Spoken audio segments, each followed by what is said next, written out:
उस विधि को और अगले कदम।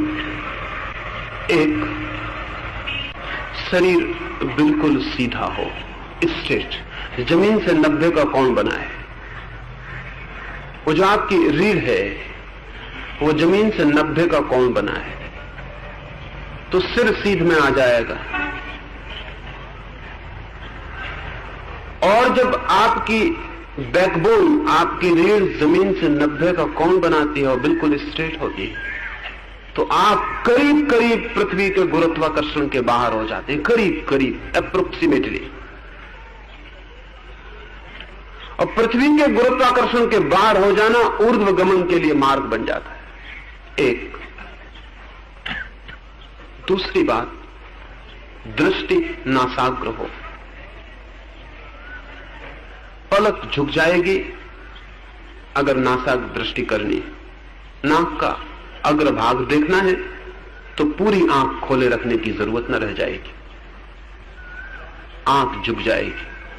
अगर आप बैठे हैं तो मुश्किल से 2 फीट जमीन आपको दिखाई पड़ेगी, अगर खड़े हैं तो 4 फीट दिखाई पड़ेगी, लेकिन वो भी ठीक से दिखाई नहीं पड़ेगी और धुंधली हो जाएगी, ड्रीमी हो जाएगी। 2 कारण। एक, अगर बहुत देर तक नासाग्र दृष्टि रखी जाए तो पूरा संसार आपको, आपके चारों तरफ फैला हुआ संसार वास्तविक कम स्वप्नवत ज्यादा प्रतीत होगा, जो कि बहुत गहरा उपयोग है। अगर आप ऐसी अर्ध खुली आंख रख के नासाग्र देखेंगे तो चारों तरफ जो जगत आपको बहुत वास्तविक ठोस मालूम पड़ता है वो स्वप्नवत प्रतीत होगा।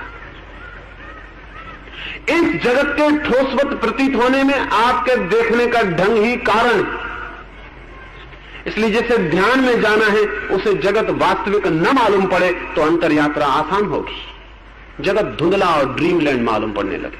कभी देखना आप बैठ के सिर्फ नासाग्र दृष्टि रख के तो बाहर की चीजें धीरे धीरे धुंधली होकर स्वप्नवत हो जाएंगी, उनका ठोसपन कम हो जाएगा, उनकी वास्तविकता छीन हो जाएगी, उनका यथार्थ छिन जाएगा और ऐसा लगेगा जैसे कोई एक बड़ा स्वप्न चारों तरफ चल रहा है। ये एक कारण बाहरी, बहुत कीमती, क्योंकि संसार स्वप्न मालूम पड़ने लगे तो ही परमात्मा सत्य मालूम पड़ सकता है। जब तक संसार सत्य मालूम पड़ता है तब तक परमात्मा सत्य मालूम नहीं पड़ सकता। इस जगत में 2 सत्यों के होने का उपाय नहीं।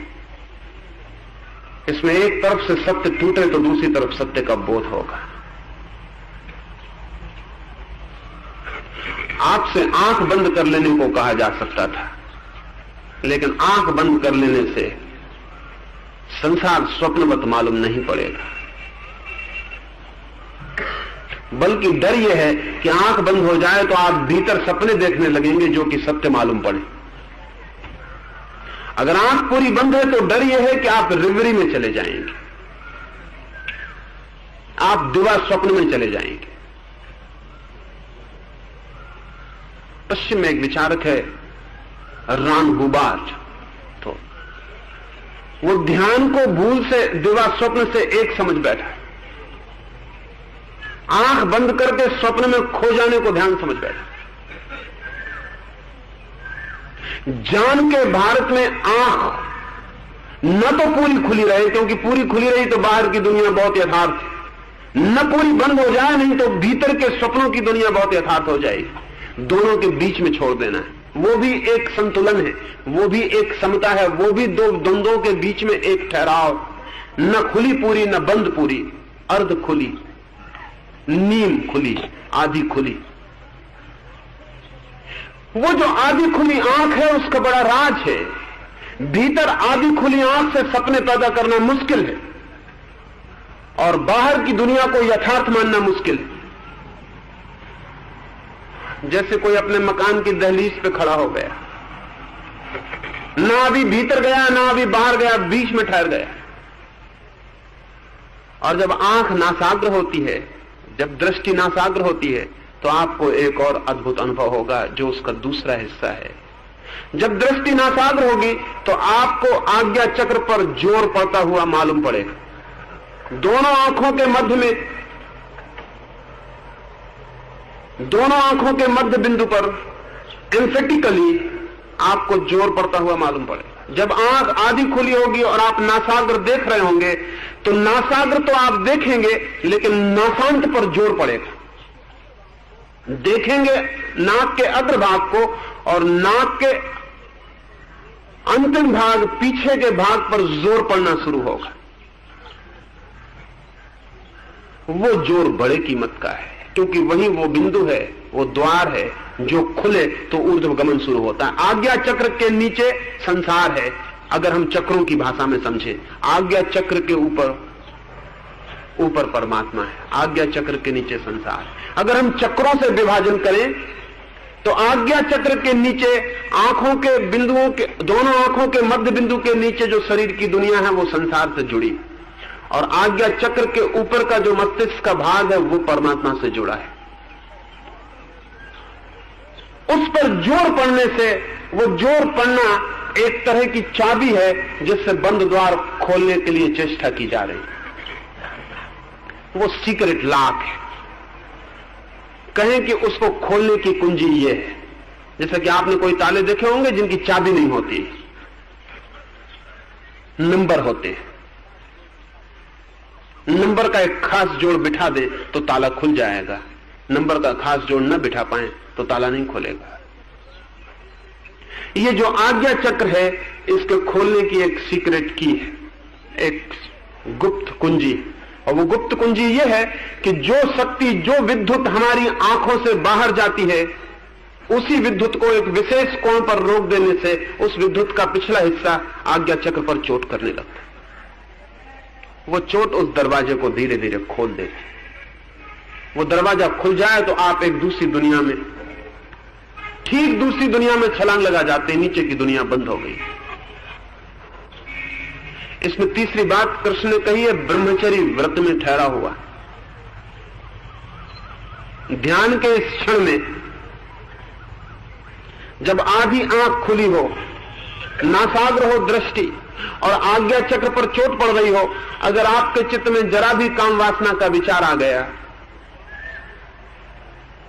तो वो जो द्वार खोलने की कोशिश चल रही थी वो समाप्त हो गई और आपकी समस्त जीवन ऊर्जा नीचे की तरफ बह जाएगी।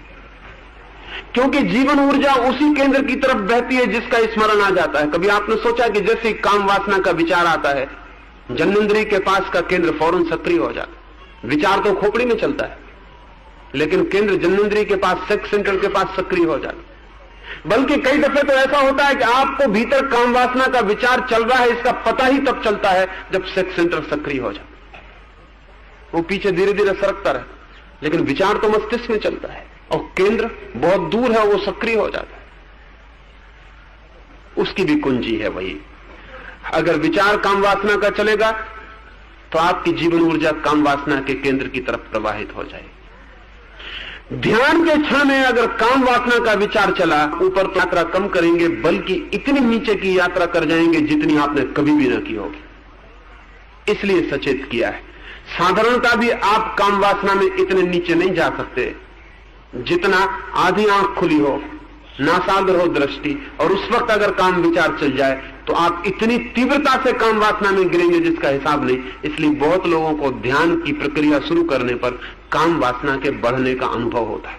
उसका कारण है, बहुत लोगों को, न मालूम कितने लोग मुझे आके कहते हैं कि क्या उल्टा हुआ, हमने ध्यान शुरू किया है तो काम वासना और ज्यादा मालूम पड़ती है। उसके ज्यादा मालूम पड़ने का कारण, अगर ध्यान के क्षण में काम वासना पकड़ गई तो काम वासना को ध्यान की जो ऊर्जा पैदा हो रही वो भी मिल जाएगी। इसलिए ब्रह्मचर्य व्रत में स्थिर होकर उस क्षण तो कम से कम कोई काम विचार न चलता हो। तो अगर आपको चलाना ही हो तो एक सरल तरकीब आपको कहता हूं, ध्यान करने के पहले घंटे भर काम चिंतन कर लें। पक्का ही कर लें कि परमात्मा को स्मरण करने के पहले घंटे भर बैठ के काम का चिंतन करेंगे, यौन चिंतन करेंगे। और ये बड़े मजे की बात है कि अगर कॉन्शियसली यौन चिंतन करें, घंटा भर बहुत दूर है, 5 मिनट करना मुश्किल हो जाए। चेतन होकर अगर करें, सावधानी से अगर करें। काम चिंतन की एक दूसरी कुंजी है कि वो अचेतन चलता है, चेतन नहीं। अगर आप होश पूर्वक करेंगे तो आप खुद ही अपने पे हंसेंगे कि मैं क्या मूर्खता की बातें सोच रहा हूं। वो तो बेहोशी में सोचें तभी ठीक है, होश में सोचेंगे तो कहेंगे क्या मूर्खता की बातें सोच रहा हूं। इसलिए कामुक व्यक्ति को शराब बड़ी सहयोगी हो जाती। उन व्यक्तियों को जिनकी काम शक्ति छीन हो गई, उनको भी शराब बड़ी सहयोगी हो जाती, क्योंकि वो फिर बेहोशी से इतने भर जाते हैं कि फिर काम चिंतन में लीन हो पाते। तो ध्यान करने के पहले अगर आप घंटे भर आंख बंद कर लें, आधी आंख नहीं, आंख बंद कर लें और सचेत रूप से मेडिटेट ऑन सेक्स, सचेत रूप से, अचेत रूप से नहीं, जान के ही कि अब मैं काम वासना पर चिंतन शुरू करता हूं, और शुरू करें। 5 मिनट से ज्यादा आप ना कर पाएंगे, और जैसे आप पाएं कि अब करना मुश्किल हुआ जा रहा है, अब कर ही नहीं सकता, तब ध्यान में प्रवेश करें। तो शायद 15 मिनट, आधा घंटा आपके चित्त में कोई काम विचार नहीं होगा, क्योंकि अर्जुन कोई ब्रह्मचारी नहीं है। पूर्ण ब्रह्मचारी हो तब तो ये कोई सवाल नहीं उठता, तब तो ब्रह्मचर्य की याद दिलाने की भी जरूरत नहीं। ये बहुत मजे की घटना आपसे कहूं, महावीर के पहले 23 तीर्थंकरों ने जैनों के ब्रह्मचर्य की कभी बात नहीं की, नेवर। महावीर के पहले 23 तीर्थंकरों ने जैनों के कभी नहीं कहा ब्रह्मचर्य। वो 4 धर्मों की बात करते थे, अहिंसा, सत्य, अपरिग्रह, अचौरी। इसलिए पार्श्वनाथ तक के धर्म का नाम चतुर्याम धर्म। महावीर को ब्रह्मचर्य जोड़ना पड़ा, 5 महाव्रत बनाने पड़े, एक और जोड़ना पड़ा। जो लोग खोजबीन करते हैं इतिहास की, उन्हें बड़ी हैरानी होती है कि क्या महावीर को ब्रह्मचर्य का ख्याल आया, बाकी 23 तीर्थंकरों ने क्यों ब्रह्मचर्य की बात नहीं की। ये 23 तीर्थंकर जिन लोगों से बात कर रहे थे वे निष्णात ब्रह्मचारी थे। ये उपदेश जिनको दिए गए थे उनके लिए ब्रह्मचर्य सहज था। ये लोक चर्चा नहीं थी, ये आम जनता से कही गई बात नहीं थी, जो कि ब्रह्मचारी नहीं है। महावीर ने पहली दफा तीर्थंकरों के अकल्ट मैसेज को, जो बहुत गुप्त मैसेज थी, बहुत छिपी मैसेज थी, जो कि बहुत गुप्त राज था और केवल निष्णात साधकों को दिया जाता था, उसको मासिस का बनाया। और इसीलिए दूसरी घटना घटी कि 23 तीर्थंकर फीके पड़ गए और ऐसा लगने लगा कि महावीर जैन धर्म के स्थापक, क्योंकि वो पहले पॉपुलाइज करने वाले, लोकप्रिय करने वाले पहले व्यक्ति, पहली दफा जनता में उन्होंने वो बात कही जो कि सदा थोड़े साधकों के बीच, थोड़े गहन साधकों के बीच कही गई थी। इसलिए 23 तीर्थंकरों को ब्रह्मचर्य की कोई बात नहीं करनी पड़ी, महावीर को बहुत जोर से करनी पड़ी। सबसे ज्यादा जोर ब्रह्मचर्य पे देना पड़ा, क्योंकि अब ब्रह्मचारियों के बीच चर्चा की जा रही थी। कृष्ण जब अर्जुन से कह रहे हैं कि ब्रह्मचर्य व्रति में ठहरा हुआ, तो इसका यह मतलब नहीं है कि ब्रह्मचारी, इसका इतना ही मतलब है कि ध्यान के क्षण में ब्रह्मचर्य व्रत में ठहरा हुआ। हाँ, ये बड़े मजे की बात है कि अगर कोई ध्यान के क्षण में ब्रह्मचर्य में ठहर जाए, क्षण भर को भी ठहर जाए, तो फिर अब ब्रह्मचर्य में जाना रोज रोज मुश्किल हो जाए। क्योंकि जब एक दफा ऊर्जा ऊपर चढ़ जाए तो इतना आनंद लाती है जितना नीचे सेक्स में गिराई गई ऊर्जा में सपने में भी नहीं मिल सकता, सोचने में भी नहीं मिल सकता। उससे कोई तुलना ही नहीं की जा सकती। एक बार ये ऊपर का अनुभव हो जाए तो ऊर्जा नीचे जाने की यात्रा बंद कर देती। इसलिए 3 बातें कही। फिर आसन में सीधी रीढ़ के साथ बैठा हुआ, अर्ध खुली आंख, नासाग्र दृष्टि, आज्ञा चक्र पर पड़ती रहे चोट, ब्रह्मचर्य व्रत में ठहरा हुआ। कृष्ण कहते हैं मुझे उपलब्ध हो जाता, मुझ में प्रवेश कर जाता, मुझसे एक हो जाता। और जब भी कृष्ण कहते हैं मुझसे, तब वो कहते हैं परमात्मा से। अर्जुन से वो कह सके सीधी सीधी बात मुझसे, क्योंकि जिसने जाना परमात्मा को, वो परमात्मा हो गया। इसमें कोई अस्मिता की घोषणा नहीं है कि कृष्ण कह रहे हैं मैं परमात्मा हूं। इसमें सीधे तथ्य का उद्घोषण है, वो है